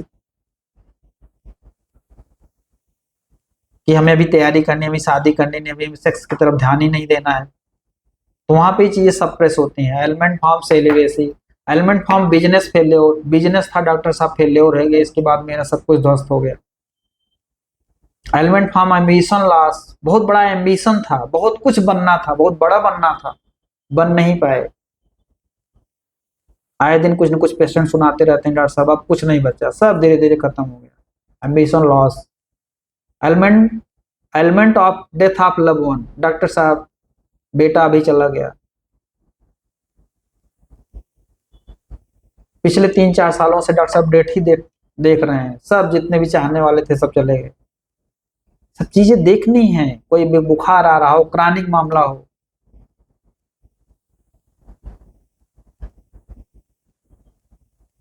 chronic मामले में पर्सनालिटी देखनी है, लेकिन ये चीजें इंक्लूड ऑलरेडी रहेंगी, यहाँ से एंट्री नहीं मारनी होती है, ये शामिल रहेगा, ऑलरेडी शामिल उसमें हो जाएगा, कंफर्मेशन हो जाता है। एलिमेंट फ्रॉम ऑनर वुंडेड, बहुत सम्मान था डॉक्टर साहब, मेरा सम्मान चला गया। डॉक्टर साहब बेटे ने शादी कर ली, बहुत बड़ी ठेस पहुंची है, हार्ट में ब्लॉकेज आ रहा आज, या इतना गुस्सा आया कि क्या कर दूं, आप फीवर चल रहा है 1 महीने से, आए दिन फीवर आ जाता है। इम्ब्रेसमेंट, कहीं 10 लोग 20 लोग 25 लोग हैं और बीच में वहां पे एक कुछ ऐसी सिचुएशन घट गई जहां पे वो शर्म के मारे एकदम से उसकी हालत खराब हो गई, इम्ब्रेसमेंट। लॉस ऑफ पोजीशन, एक पद पे था, मालिक आया वहां से हट के दूसरे पोजीशन पे कर दिया, लॉस ऑफ पोजीशन या पोजीशन ही छीन लिया। सेम सेम की कंडीशन आप सोचिए, वो चार्ट एक पिछला वीडियो में शायद एक्सप्लेन किया था मैंने, तो उसमें आप सेम, बहुत लोएस्ट मानसिक अवस्था है जहां पे हम सेम हमेशा शर्माए शर्माए, कोई बच्चा आएगा माँ की साड़ी के पीछे एकदम छुपा हुआ है, बहुत अंदर अंदर फीलिंग उसकी सेम की होती है। रिपुटेशन लॉस ऑफ, बहुत रिपुटेशन था उसका, गुंडा भी हो सकता है, कोई अच्छा आदमी भी हो सकता है,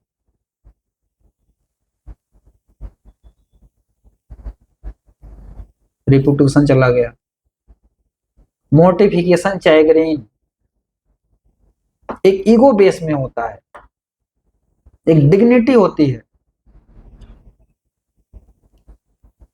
वहां पे मोटिफिकेशन हो जाता है, झेलना हो जाता है। इसके बाद से घटना घट गई, फीवर की घटना घटी। स्कॉर्न फीलिंग,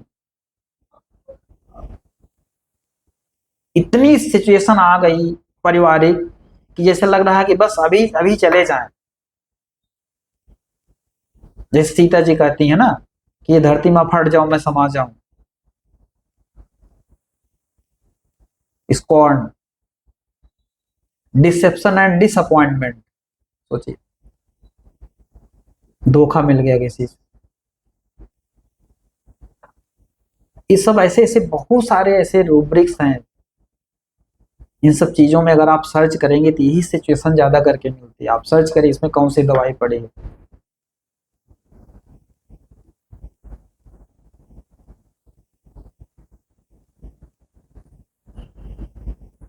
फीवर जाएगा। आगे वही 73 अफोरिज्म कंटिन्यू कि being injurious influences to which they were particularly expose, कि यही इंजरियस एजेंट ऊपर वाले हैं सब। इंजरी केवल बाहर फिजिकली इंजरी नहीं हो रही है, इन्फ्लुएंस फिजिकल और मेंटल दोनों है। Which they were particularly expose excess in the food. अब क्या बोल रहे हैं सोचिए, कितनी सारी चीजें डॉक्टर हनीमैन एक्सप्लेन कर रहे हैं, क्या क्या चीजें हो सकती हैं। Excess in the food or insufficient supply of it, बहुत ज्यादा भोजन कर लिया पेट खराब हो गया, या भोजन की सप्लाई नहीं मिल रही है। यही दो सिचुएशन चलती हैं ज्यादा करके, बीच वाली तो ज्यादा है नहीं।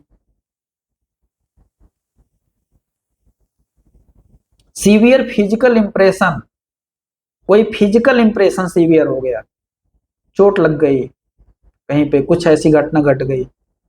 चिल, एकाएक चिल, एकाएक ठंडी। ओवर हीटिंग, एकाएक गर्मी, बहुत गर्मी।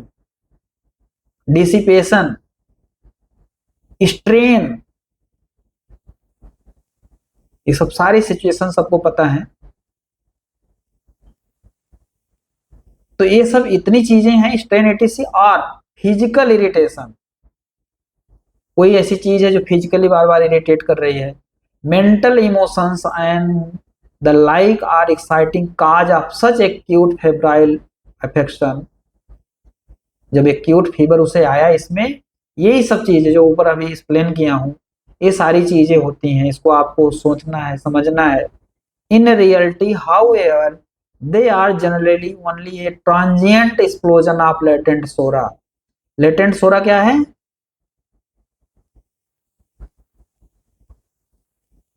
कि जो जिंदगी आप, मतलब लेटेंट सोरा का अर्थ यही है कि जब चीजें एक्सपोज ना हो रही हैं, बीमारियां लेके सब मनुष्य ढो रहे हैं, सब कुछ चल रहा है, लेकिन अभी दिखा नहीं, मैनिफेस्टेशन नहीं आया है। वही डॉक्टर हनीमैन बार बार बोलते हैं, लेटेंट सोरा। चीजें चल तो रही हैं लेकिन अभी मैनिफेस्टेशन नहीं आया है, सब दबा हुआ है। जैसे एक फोड़ा बहुत अंदर पक चुका, ऊपर से आप पट्टी लगा दिए हो, लग रहा ठीक हो गया ऊपर से। हम सब इस दुनिया में दुख में, बीमारियों में, परेशानियों में सब बैठे हुए हैं कि जब एक्सपोज मैक्सिमम होने लगता है, चीजें दिखने लगती हैं फिजिकल मेंटल लेवल पे, तब वो चीजें पकड़ी जाती हैं, नहीं तो चीजें लेटेंट में चलती रहती हैं। नमस्ते जी, सब ठीक है, सब बढ़िया है, लेकिन बढ़िया कुछ नहीं रहता। Latent psora. which spontaneously return to its dormant state।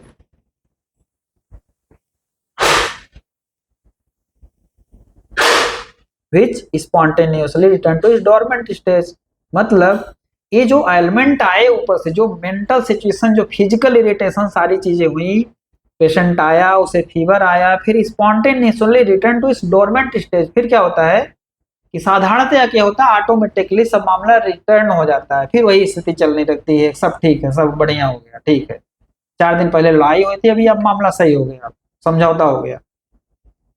State, if the acute disease were not too violent a character and were soon quelled, कि मतलब कि जो लड़ाई झगड़े चल रहे थे, जो स्थिति कॉमन पैटर्न जो समाज का है, ठीक है उतने में, कभी ज्यादा हो गया तो हल्का सा बुखार आ गया, ऑटोमेटिकली चला गया। ये डॉक्टर हनीमैन कहते हैं, अगर बहुत ज्यादा टू वायलेंट नहीं हो, ज्यादा वायलेंसी में ना हो, सही हो जाता है। ये चल रहा है लगातार जीवन में, सुख दुख चल रहा है, सब लगातार चल रहा है। कभी इंसान कूल है, कभी आज प्यार हो गया, कल घृणा हो गई, ये सब चीजें चल रहा है। कभी बड़ी खुशी आ गई, ठीक है, कभी थोड़ा दुख आया तो पेन आ गया, ये सब चीजें चल रही हैं, ऐसे ही चल रही हैं। लेकिन कभी कभी चीजें बुरी बहुत हो जाती हैं, मतलब जो कलहें होती हैं, जो कॉन्फ्लिक्ट होती हैं, वो एक लेवल से ज्यादा जब जाने लग जाती हैं, तो कभी ऐसी सिचुएशन बन जाती है कि फीवर आए और जाए ना, बहुत उसका वो बहुत बुरा हो जाए उसके लिए। Violent character and were soon quelled, or they are of such a kind of attack several person at the same time। मतलब कर रहे हैं कि एक ही समय में बहुत सारे लोगों को हो जाए। हेयर एंड देयर मीन्स स्पोरेडिकली, मतलब जैसे एक्यूट डिजीज में अगर इसकी कैटेगरी देखा जाए तो दो तीन कैटेगरी आगे आएंगे, उसको आप समझिए कि मतलब एक ही समय में कुछ लोग, जैसे कुछ डायरिया से पीड़ित हो गए, तो भैया एक ही समय में सब 10-15 लोग बीमार हो गए सेम समय पे। Here and sporadically by means of a meteoric और टेलोरिक इन्फ्लुएंस। मेटियोरिक और टेलोरिक इन्फ्लुएंस मतलब होता है कि एक जियोग्राफिकल होता है, भौगोलिक, और एक होता है टेलोरिक, मतलब दूर आकाशीय कोई घटना, ग्रहों नक्षत्रों से संबंधित आप समझ लीजिए। हालांकि सारा खेल ग्रहों नक्षत्रों से संबंधित ही है, दूर से चीजें आ रही हैं। जैसे हम अपनी गहराई में ओरिजिनल काज को नहीं ढूंढ पाते ना, तो ऐसे सिर्फ अपने अंदर नहीं, हम इस ब्रह्मांड के एक पार्ट हैं और पूरा ब्रह्मांड हमसे एसोसिएटेड है, हर जगह से हम इन्फ्लुएंस हो रहे हैं।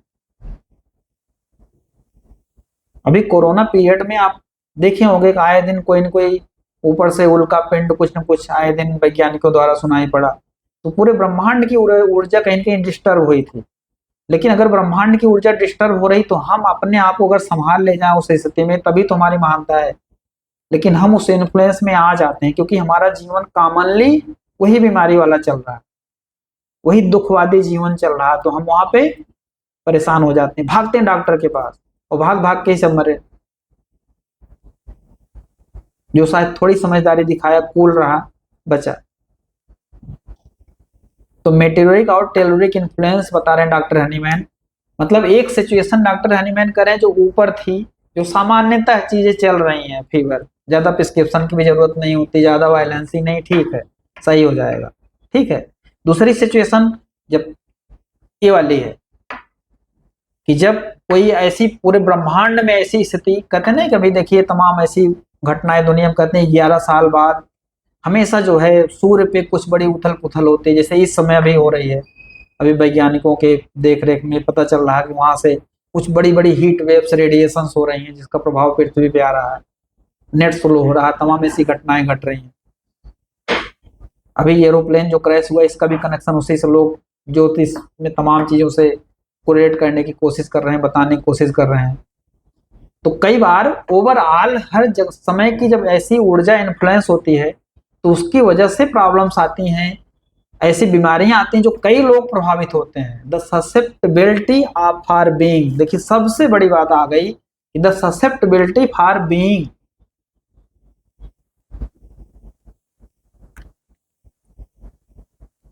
कि कैसी ससेप्टेबिलिटी है।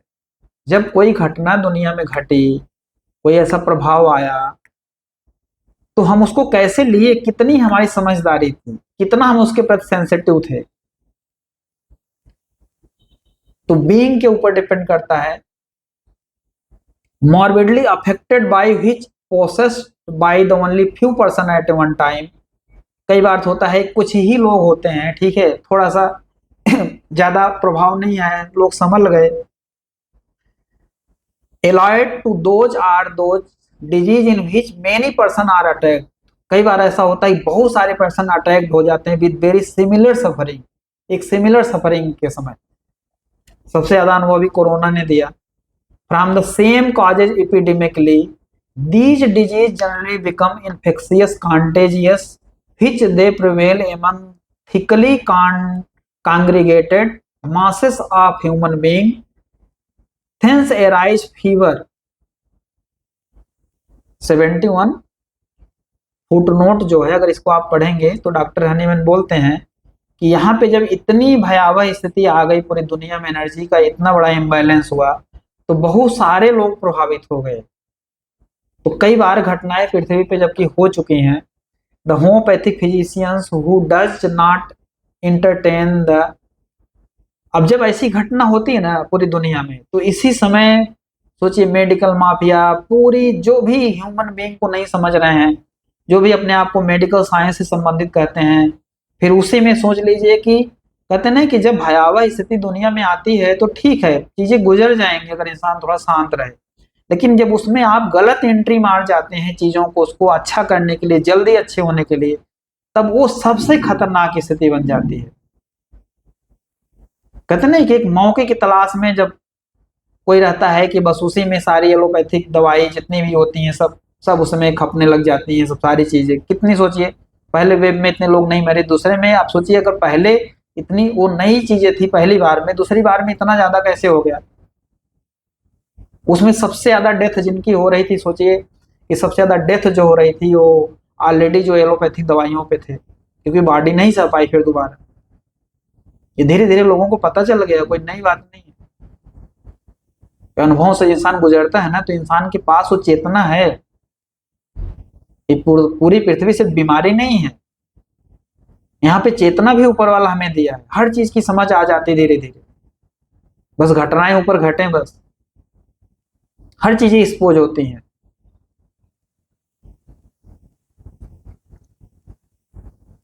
तो possess only few person one time allied this disease which many person attacked with the very similar suffering from the same cause epidemic। अच्छा ये हो गया।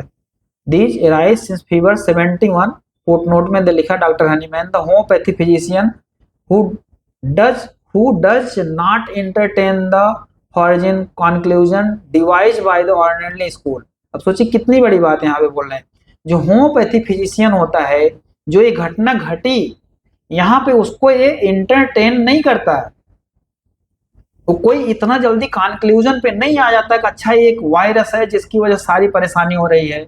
ठीक है, अब इसको जैसे ऑर्डिनरी स्कूल की बात उस समय डॉक्टर हनीमैन करते हैं, मतलब जो जो साइंस अपने आप को आज सबसे एडवांस समझते हैं, जैसे एलोपैथी की बात कर लें, जैसे उन्होंने सिर्फ बोला सारी चीजें कि अच्छा नया वेरिएंट है, इसका जीन ऐसा है, फलाना ऐसा है, तमाम चीजें आप उसमें देखेंगे। डॉक्टर हनीमैन कहते इस तरह का एंटरटेनमेंट एक होम्योपैथिक डॉक्टर नहीं करता है, वो बहुत ब्रॉड लेवल पे चीजों को देखता है कि चीजें कैसे घट रही हैं। Who does not entertain the foreign conclusion devised by the ordinary school, who has fixed upon a few name of such fever। जो एलोपैथी है, ठीक है, वो तो क्या करते हैं, अभी तक उनका तो फिक्सिटी यही रहती, who have fixed upon a few name of such fever, जैसे beside which mightly nature share not produce any others, so as to admit of their treating these disease according to some fixed method। क्या करते हैं कि अलग अलग fever के नाम रख देंगे, ठीक है, उसके अनुसार। जैसे अभी देखिए कितने वेरिएंट उसमें बताने लग गए, अच्छा इसमें ये सिम्टम्स आ रहा है तो उसका एक ऐसा ही पैटर्न जा रहा है, इसका अलग पैटर्न जा रहा, तो अलग अलग वेरिएंट बना करके उसका अलग अलग नाम बना करके तुरंत उसको देखिए कंक्लूजन में लेके आए कि अच्छा इसको इसके अकॉर्डिंग इसकी ये दवा, इसकी ये दवा, ऐसे। वही डॉक्टर हनीमैन देखिए कितने पहले बता के चले गए। Such fever beside with mightily nature dare not produce any other, so as to admit they are treating this disease according to the some fixed method। तो does not acknowledge mean स्वीकर कर्मा the name gold fever, bilious fever, क्या क्या नाम बता रहे हैं, उनको ये नॉलेज नहीं है, वो मीन्स फिर किस पर फोकस कर रहे हैं, ठीक है, वो स्वीकार नहीं कर पा रहे हैं टोटलिटी को, जीवन को, वो सिर्फ उस गोल पे कर रहे हैं कि फीवर कौन सा है, बिलियस फीवर है, टाइफस फीवर है, प्यूट्रेट फीवर है, नर्वस फीवर है, म्यूकस फीवर है। इतना हजार टाइप का फीवर कहने से कोई फायदा नहीं होने वाला है, but treat them each according to their peculiarity. क्या बोलते हैं, जो होम्योपैथ फिजिशियन होता है वो इन नामों पे नहीं जाता है, वो इन वेरिएंट पे नहीं जाता है, बट उसका ट्रीटमेंट अकॉर्डिंग टू देयर पेक्युलियरिटी। पेक्युलियरिटी क्या है, यही जो अभी सारी चीजें एक्सप्लेन कर रहा हूं। क्या एक्साइटिंग काज है, क्या सिचुएशंस है, काम, क्रोध, लोभ, मोह, अहंकार, सोरा, साइकोसिस, सिफिलिस, सत्गुण, रजगुण, तम गुण, इसके अलावा कुछ नहीं है। ये इतना ही सर्च करना है, इतना ही देखना है, चीजें समझ आ जाएंगी। In each instance of a peculiar nature and because the case of disease have an identical origin, क्योंकि जाहिर बात है कि आइडेंटिकल वर्जिन मतलब वर्जिन यही हो रहा है कि अच्छा कोरोना फैल गया, एक बात आई सब कोरोना फैल गया, वर्जिन तो वही हो रही है, लेकिन रिएक्शन बॉडी में देखिए हमारे अलग अलग अपने इंडिविजुअलिटी के आधार पे, कोई चला गया जल्दी से एलोपैथिक हॉस्पिटल, कोई होम्योपैथी चला गया, कोई आयुर्वेद चला गया, कोई नहीं गया। ये व्यक्तिगत मामला था। देखिए यहाँ पे peculiarity, they setup in the all those they affect an identical morbid process, एक मॉर्बिडिटी जो आइडेंटिकल, जब जाहिर बात है कि रूट जब एक आया तो डर तो हर व्यक्ति में समा गया, तो जाहिर बात है पकड़ क्या रहा है, ज्यादा करके लंग्स ही पकड़ रहा। जब भी इंसान मौत से डरेगा वो लंग्स पकड़ेगा। जीवन बेकार चला गया, बुढ़ापे में खांस खांस के मौत होती है, बच्चे में भी खांसी आती है, लेकिन बच्चा जीवन नहीं जी पा रहा होता, बड़े सफोकेशन में चल रहा होता है, जिस सिचुएशन में वो रहता है कि बच्चे में मौत का डर नहीं है, लेकिन वो जीवन नहीं जी रहा, उसके लिए मौत ही है वो। सोचिए,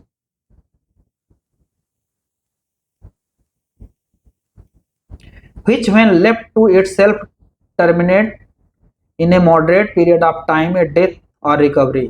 अगर इस चीज को नहीं समझा गया, इस टोटलिटी को नहीं समझा गया, तो समझ लीजिए कि या तो रिकवरी होगी, कि जैसे एक रिकवरी कर गया अभी प्लेन से, नहीं तो डेथ। सबने देखा। अब सोच लीजिए क्रॉनिक बीमारियों का पेशेंट, हम बुखार उसके लिए ट्रीट कर रहे हैं, फीवर आया है उसको कांजेशन गले में ट्रीट कर रहे हैं, अब वो बोल रहा है कि डॉक्टर साहब सब कुछ तो ठीक है, अभी बुखार तो चला गया, पेन चला गया, लेकिन सांस फूल रही है, पसीना पता नहीं क्यों बहुत बढ़ रहा है। ऐसी कितनी घटनाएं, कितनी डेथें हो गई। एक बुखार जा रहा है, एक बड़ी चीज हाजिर होकर उसकी लाइफ एंड हो जा रही। यहाँ पे डॉक्टर हनीमैन वार्न करते हैं हमेशा, अगर ऐसी एक्यूट कंडीशन आई है तो पेशेंट की उस टोटलिटी को देखते रहना कि कहीं क्रॉनिक बीमारियों से पेशेंट पहले सफर तो नहीं कर रहा था, उस एक्यूट को हटाने के बाद तुरंत उसका क्रॉनिक उठा के मेडिसिन आपको देनी उसकी टोटल रिकवरी के लिए। कभी उन्होंने फीवर ट्रीटमेंट करने के लिए नहीं बोला। कितने केस देखे यहाँ पे, उससे अनुभव आया तो आज बोल पा रहा हूँ, कुछ इतनी क्षमता है, वरना अगर ये घटना न घटती तो हम भी शायद इसको पढ़ते और समझ ना पाते।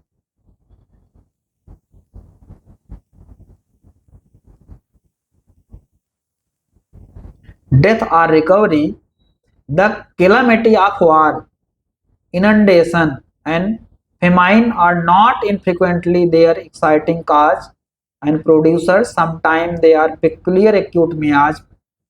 कई बार ऐसा होता है कैलेमिटी, आप कभी वार की सिचुएशन से पूरी पृथ्वी गुजर जाती है, तब वहां पे एक अलग सिचुएशंस होती हैं। इनंडेशंस एंड फेमाइन, कभी बाढ़ की ऐसी स्थिति आ जाती है, ठीक है, तो वहां पे इनफ्रिक्वेंटली कभी कभी देखा जाता है। कुछ ऐसे प्रोड्यूसर होते हैं वहां पे समटाइम बीमारियों के, दे आर पेक्यूलियर एक्यूट मियाज की बात कर रहे हैं डॉक्टर हनीमैन, कि जैसे आपने देखा है ना कि अभी यहाँ पे गोरखपुर तराई क्षेत्रों में ब्रेन फीवर की कंडीशंस, ठीक है, तो ऐसे ऐसे कुछ बेल्ट होते हैं जहां पे कॉमन साइकोलॉजिकल पैटर्न वहां भी बन जाता है, उसे डॉक्टर हनीमैन एक्यूट मियाज की बात करते हैं, कि हमेशा वहां सही रहता है, मामला सही रहेगा, लेकिन एक समय ऐसे आएगा जैसे अस्थमा का अटैक नहीं आता है कि पूरा दिन मामला सही है, शाम को अभी अभी शाम को अटैक आएगा, उसका माइंड ना एकदम पैटर्न एकदम कहते हैं ना कि वो मेमोरी उसकी फिक्स हो चुकी है, इसी समय अभी आएगा, वो ऑर्डर दे रहा बॉडी को, उसी समय आ जाएगी घटना। अच्छा ये सीजन आ गया, अभी इसी सीजन में आएगा चिकन पॉक्स, इसी सीजन में आएगा अभी इंसेफ्लाइटिस, उसी पैटर्न में लोग जी रहे होते हैं। डॉक्टर हनीमैन कह रही है एक्यूट मियाज उनकी कंडीशन कभी होती है, एक साइकोलॉजी चल रही होती है, हम उस पैटर्न से निकलना नहीं चाहते, नहीं भैया नहीं आएगा यहाँ पे, अब हमेशा के लिए चला गया। आगे तमाम ऐसे ट्रेडिशनल नामों से जाना जाता है, जैसे स्मॉल पॉक्स हो गया, मीजल्स हो गया, चिकन पॉक्स हो गया, ठीक है, cough ancient smooth bright red scarlet fever. 72 footnote में डॉक्टर हनीमैन बोल रहे हैं, सबसिक्वेंटली टू द ईयर 1801, 1801 में काइंड ऑफ पुरपुरा मिलेरी, एक प्रॉब्लम्स होती है पुरपुरा मतलब बॉडी में, मिलेरी करके एक पुरपुरा बॉडी में के ऊपर निकलता है उसके लिए, और फीवर उसके साथ, which came from the west was but physician confounded with the scarlet fever, notwithstanding that they exhibited totally different symptoms that the latter found to prophylactic and the curative remedy in the belladonna। तो बाद में belladonna से जो है कुछ हद तक सफलता पाई गई उसमें, ठीक है, एक कॉमन प्रिस्क्राइब करके, मतलब पहले से ही प्रोफाइलेक्टिक मतलब पहले से दे करके उसके अंदर कुछ ऐसी चीजें पैदा की गई, पहले से अवेयरनेस आई, पेशेंट को भी एक करेज मिल जाता है। अक्सर देखा जाता है कि अच्छा फीवर कहीं पे जो है चिकन पॉक्स हो रहा है, अच्छा डॉक्टर साहब वो चिकन पॉक्स की दवाई दीजिए, भले उसमें कोई दवा हो या ना हो, एक विश्वास के ऊपर पेशेंट का होता है ना कि अच्छा हमें तो खाए हमें नहीं होगा, तो प्रोफाइलेक्टिक का एक इतना ही साइकोलॉजिकल रोल होता है। And the curative remedy in the belladonna में, बेलाडोना और एकोनाइट में बाद में एकोनाइट आई, and that the former was generally merely sporadic, बाद में क्या मामला होगा, स्पोरेडिक हो गया, while the latter was invariably epidemic, बाद में फिर एपिडेमिक हो गई। सोचिए शुरुआत